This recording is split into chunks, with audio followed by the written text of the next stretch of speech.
어요. 한참을 울고 남편이 세상을 떠났다는 걸 마음으로 받아들이자 시어머니의 태도가 급하게 변했습니다. 다짜고짜 제 머리채를 휘어잡고 따귀를 사정없이 날리셨어요. 내 아들 잡아먹은 천의 기생년아. 내 아들은 너랑 결혼만 하지 않았으면 이렇게 되지 않았어. 이 모든 게 다 네 탓이야. 기생년아, 내 아들 살려내라고. 어머님 이러지 마세요. 그이는 사고로 떠난 거라고요. 전 아무런 잘못이 없어요. 이 년이 남의 아들 잡아먹고 오리발에 내미네. 안 되겠다 이년아. 너 같은 년은 맞아 죽어야 돼. 그리곤 어디선가 빗자루를 들고 와서 매질을 시작하셨답니다. 저는 몸을 이리저리 피하며 제발 그만하라고 소리쳤습니다. 어머님, 저한테 미안하다고 사과하셨었잖아요. 남편과 제가 결혼하게 잔될 일이라고 인정해 주셨잖아요. 제발 그만하세요. 이 기생년아, 그거에 네 년이 분가하면 내 집에 발길이 끓을까봐 그런 거야. 내가 미쳤다고 기생년한테 진심으로 사과를 하겠냐? 내 아들이 너한테 질려하면 바로 이혼시킬 계획이었다고.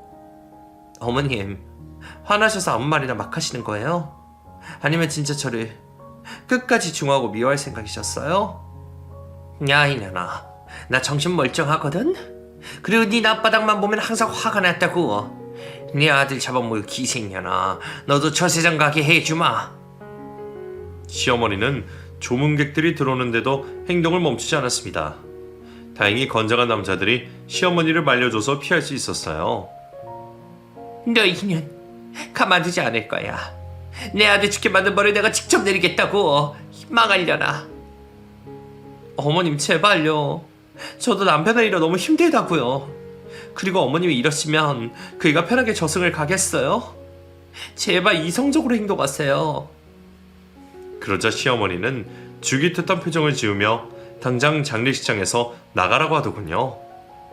하지만 저는 남편의 마지막을 꼭 지켜주고 싶어서 한 발자국도 떼지 않고 버텼답니다. 다행히 조문객들이 여러 번 말려줘서 시어머니의 몽둥이질을 피할 수 있었네요.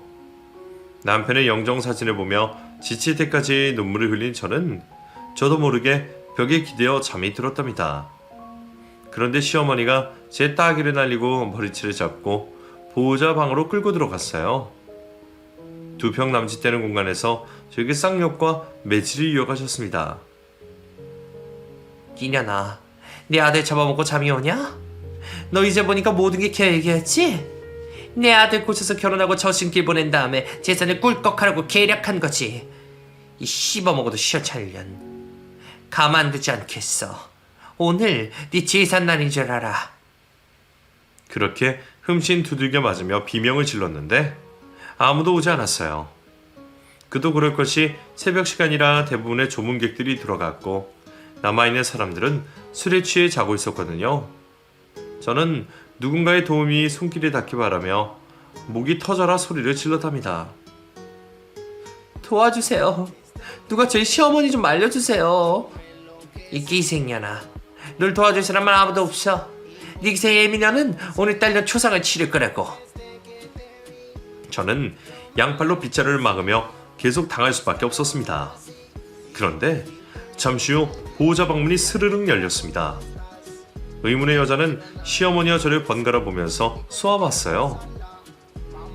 제 남편 장례식장에서 못 돌아가시는 거죠?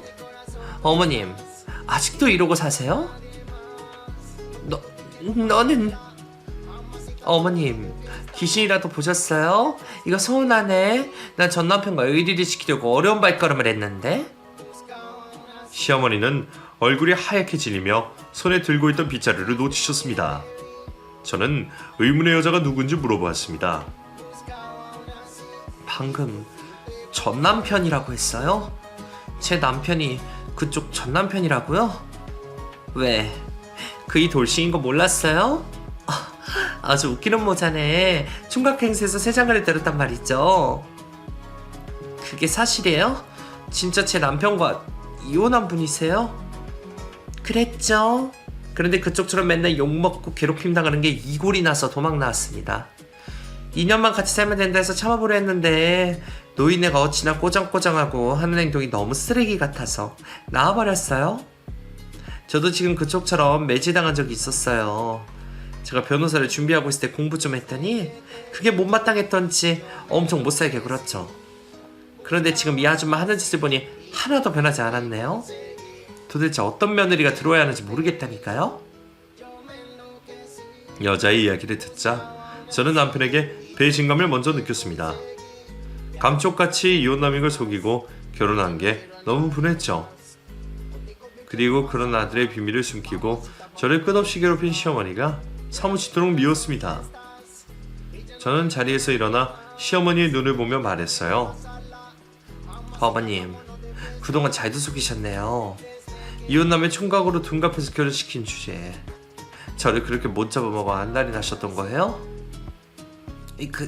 그게 이혼남이 뭐 어때서? 요즘 이혼한 게 무슨 흠이라도 되더냐? 별로 중요하지 않다고 생각이 들어서 말하지 않은 것뿐이라고. 뭐라고요? 저를 속인 게 아무런 잘못이 없다고 하시는 거예요? 이 기생년이 어디서 눈을 보라려? 네가 뭔가 착각한 모양인데 내 아들이 이혼을 100번 했다 해도 너 같은 며느리 죽어도 싫었을 거야. 지금 말 다 했어요. 저도 더는 못 참아요. 어머님을 폭행으로 신고하겠어요. 이게 어디서 기어올라? 말할 기운이 남았나 본데 이럴 때는 몽둥이가 답이다. 그리곤 빗자루를 다시 잡고 휘두르려는데 남편의 전처가 손으로 잡아챘습니다. 아직도 조선시대에 사시네. 아줌마, 진짜 콩밥이 먹고 싶은 거야? 너 뭔데 여길 찾아온 거야? 네가 시집살이를 못 버티고 도망간 거면서 괜히 내 탓을 하면 헛소리 짓거리면 내가 겁먹을 줄 알았냐? 안 되겠다. 너도 매 좀 맞아야 쓰겠다. 시어머니는 저희 둘에게 손을 뻗으며 머리채를 잡으려고 시도했지만 두 사람의 힘을 감당하지 못해서 제압당하고 말았어요. 그렇게 상황이 종료되자 저와 전처는 장례식장에서 나왔습니다. 남편이 이혼남이란 사실을 알았더니 배신감이 커서 끝까지 자리를 지키고 싶지 않더라고요. 이제 어디로 가실 거예요? 나 때문에 남편 장례를 치르다 말아서 미안하네요. 아니요. 덕분에 죽은 남편을 완전히 잊게 되었고 시어머니와도 완전히 인연을 끊을 수 있게 되었습니다. 저는 친정으로 갈 거예요. 그러자 전처는 저에게 명함을 내밀었습니다. 남편과 결혼했을 당시 변호사 공부를 했다더니 명함을 보니 대형 로펌의 변호사더라고요. 자, 받아요. 아마 당신 남편 재산 때문에 시어머니랑 싸워야 할 거예요. 네? 남편이 사망하면 아내가 재산을 모두 갖는 거 아닌가요? 그게 두 사람 사이에 아이가 없다면서요. 이럴 경우 시댁 식구들과 유산을 나눠야 합니다. 아마 시어머니가 가만히 있지 않을 겁니다. 한 푼도 안 주려고 난리칠 거예요. 그렇군요. 고맙습니다, 변호사님. 곧 연락드릴게요. 잘 가요. 그리고 그동안 저 노인네랑 사느라 고생 많았습니다. 이제 좀 쉬세요. 그렇게 전처와 저는 헤어지게 되었는데 그녀의 말대로 시어머니가 저에게 경고의 전화를 주었습니다.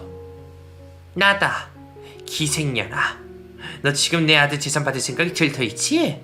그런데 어떡하냐? 내가 그 꼴은 죽어도 볼 수 없다. 네가 우리 집에 시집와서 제대로 한 게 하나도 없으니 유산 상속 포기해라. 싫은데요. 제가 왜 제 몫을 포기해야 하죠? 야! 나는 평생 아들을 뒷바라지 했고 넌 겨우 2년이야. 이런 상황이라면 네가 불리하다고. 괜히 비싼 변호사 써가면서 덤벼봤자 내가 이기는 게임이란 말이야. 그러니까 잔말 말고 만나서 상속 포기각서한 쓰자. 어머님, 싫다고 말을 못 알아듣세요? 제가 미쳤다고 그의 재산을 포기해요. 이혼남이랑 결혼한 것도 억울하고 당신한테 당한 게 얼마인데 그냥 물러나라는 거예요? 전 어머님이랑 얼마든지 싸울 준비 되었으니 법정에서 해결합시다. 뭐야? 가짜는 게 지금 나랑 해보자는 거냐? 오냐 좋다. 나는 변호사 팀을 꾸릴 테니 너도 능력되면 해봐라. 시어머니는 자기가 100% 이길 거라고 확신하며 전화를 끊었습니다.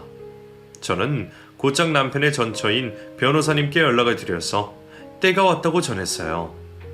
변호사님은 저에게 유리한 증거를 찾으려고 장례식장을 찾아갔는데 보호자실에 CCTV가 있어서 제가 두들겨 맞는 장면에 고스란히 입수하게 되었습니다. 3주 뒤 법원에서 시어머니를 다시 만나게 되었는데 기세 등등한 표정으로 저를 비웃었습니다. 야, 이 천한년아. 너 같은 게 날 이길 수 있을 거라 생각하는 거냐? 하여튼 못 배우고 무식한 것들은 무서움이라는 걸 몰라? 어머님이 이길 거라고 생각하시는 거예요? 그런데 어쩌죠? 저도 미래만한 변호사를 선임했거든요. 아주 유능한 변호사라고요. 제 말이 끝나자 복도에서 남편의 전처가 걸어왔습니다. 뭐야, 니들 둘이 편먹은 거냐? 내 밑에서 등신같이 살다가 토낀 것들이 한편이 되었다고? 살다 보니 재밌는 구경을 다 하네. 야, 넌 그래봤자 로스쿨 출신 풋내기야. 내가 선임한 변호사는 판사 출신이라고. 너보다 100배는 더 똑똑하단 말이다. 길고 짧은 건 대봐야 하는 거죠. 또 알아요? 나중에 산호씨 재산 한 푼도 못 받아서 예주씨한테 무릎 꿇고 돈 달라고 구걸하는 날이 올지? 뭐? 말도 안 되는 소리 짝짝해라. 그런 일은 없겠지만 만약 재판에서 진다 해도 내가 쟤한테 무릎은 꿇을 일은 없을 거다. 차라리 접시물에 코 박고 죽는 게 훨씬 나을 거라고. 시어머니는 끝까지 자기가 이길 거라 자신하며 법정 안으로 들어갔습니다. 저와 변호사님도 뒤를 따라 들어가 자리에 앉았답니다. 시모 변호사는 예상대로 결혼생활 2년밖에 안 한 제가 유산을 다 갖는 건 말도 안 되는 일이라고 했고, 제가 남편 내조를 제대로 하지 못하고 사치가 심한 여자로 몰았습니다. 제가 살림하며 쓴 남편의 카드 내역서를 들이밀며 말도 안 되는 주장을 펼쳤어요. 그러자 제 변호사님은 장례식장에서 건진 CCTV 영상을 틀어드렸습니다. 100마디 말보다 뚜렷한 증거 하나가 훨씬 가치가 컸어요. 판사님은 시어머니의 욕설과 폭행을 모두 보시고 저에게 시집살이를 하며 힘들었던 점을 모두 털어놓으라고 하셨어요. 저는 변호사님 조언대로 눈물을 흘리며 지옥 같은 시집살이를 고백했습니다. 그러자 판사님은 유산을 분배하려던 생각을 깨버리고 남편의 모든 재산을 제가 상속받으라며 판사봉을 두드렸어요. 아니야, 이럴 리가 없어. 판사님, 판결이 잘못됐어요. 어떻게 저런 애한테 아들 재산을 다 준다는 겁니까? 어머님, 말씀대로 재밌는 게임이 됐네요. 이제 깨끗하게 물러가시고 개고생하면서 살아보세요. 안 돼. 이렇게 끝나면 안 돼. 판사님, 가지 말아요. 다시 하란 말이야. 시어머니의 난동에 청원경찰들이 제 앞에 끌어냈습니다. 저와 변호사님은 박장대소하면서 법원에서 빠져나왔죠. 변호사님 덕분에 승소했네요. 진심으로 감사합니다. 아니에요. 똑같은 시련을 겪은 동지로서 도와드린 것 뿐이에요. 변호사 선임비는 안 받을 테니 앞으로 잘 살도록 하세요. 여러모로 고마워요. 조심히 가세요. 그렇게 변호사님과 헤어지고 저는 남편의 재산을 정리하기 시작했습니다. 먼저 신혼집으로 마련한 아파트를 다시 되팔았고 사업장을 다른 사람에게 넘기며 큰돈을 챙겼답니다. 그랬더니 하나가 남더라고요. 바로 시어머니와 2년 동안 살았던 집이었죠. 무슨 이유인지 모르겠지만 집 명의가 남편 이름으로 되어 있었기 때문에 제 집이 되었답니다. 그래서 전 부동산을 찾아가 처분하겠다고 알려진 며칠 뒤 시어머니 집으로 들어갔습니다. 어머님, 아직 연락 못 받으셨어요? 제가 이 집 부동산에 내놨어요. 그래서 여기 침대 다 빼앗았는데. 뭐야? 이 집을 팔겠다고? 안 된다. 그건 안 될 일이야. 내가 너한테 아들 재산 다 빼앗긴 것도 억울한데 내 집까지 빼앗기라고. 여긴 내가 고생해서 마련한 터전이야. 알게 뭐예요? 이제 명의는 제 거라고요. 집주인이 마음대로 하겠다는데 어머님이 왜 이래라 저래라 하시는 거예요? 내일쯤 이 집을 사겠다는 사람이 구경 온다고 했어요. 그러니까 빠른 시일 내로 이사가는 게 좋을 겁니다. 시어머니는 쫓겨난 입장이라는 걸 받아들이자 말투가 제법 온화해졌답니다. 이사라니, 내가 무슨 돈이 있어서 이사를 가겠냐? 얘 새아가? 이 노인네가 갈 데가 어디 있겠니? 이 집은 그냥 내가 살게 내버려 둬라. 너 가진 재산 너 많은데 이 집까지 꼭 가져가야겠니? 네, 가져가야겠어요. 남편이 저한테 남겨준 건 하나도 빠짐없이 가질 생각입니다. 그러니까 빨리 이사를 가든 길바닥에 짐을 이고 살든 알아서 하세요. 또박또박 전했더니 사색이 된 시어머니가 제 앞에 무릎을 꿇고 빌기 시작했습니다. 변호사님이 법원에 들어가기 전에 했던 말이 현실로 다가온 거죠. 에이야, 세아가 이러지 말거라. 내가 이렇게 사과하마. 사과요? 무슨 사과요? 어머님은 저한테 잘못한 게 없다고 하셨잖아요. 아니다. 잘못한 게 너무 많아. 술집년이 기생년이니 하면서 막말한 것도 미안하고 너희 친정엄마까지 기생이라고 욕한 거 미안하다. 그리고 시집에서 사는 내내 일부러 괴롭힌 것도 진심으로 잘못했다. 또 장례식장에서 내 아들 잡아먹은 년이라며 몽둥이질을 한 것도 100번 사과하마. 세아가 내가 이렇게 빌 테니 이 노인네를 쫓아내지 말거라. 나 이제 빈털털이야.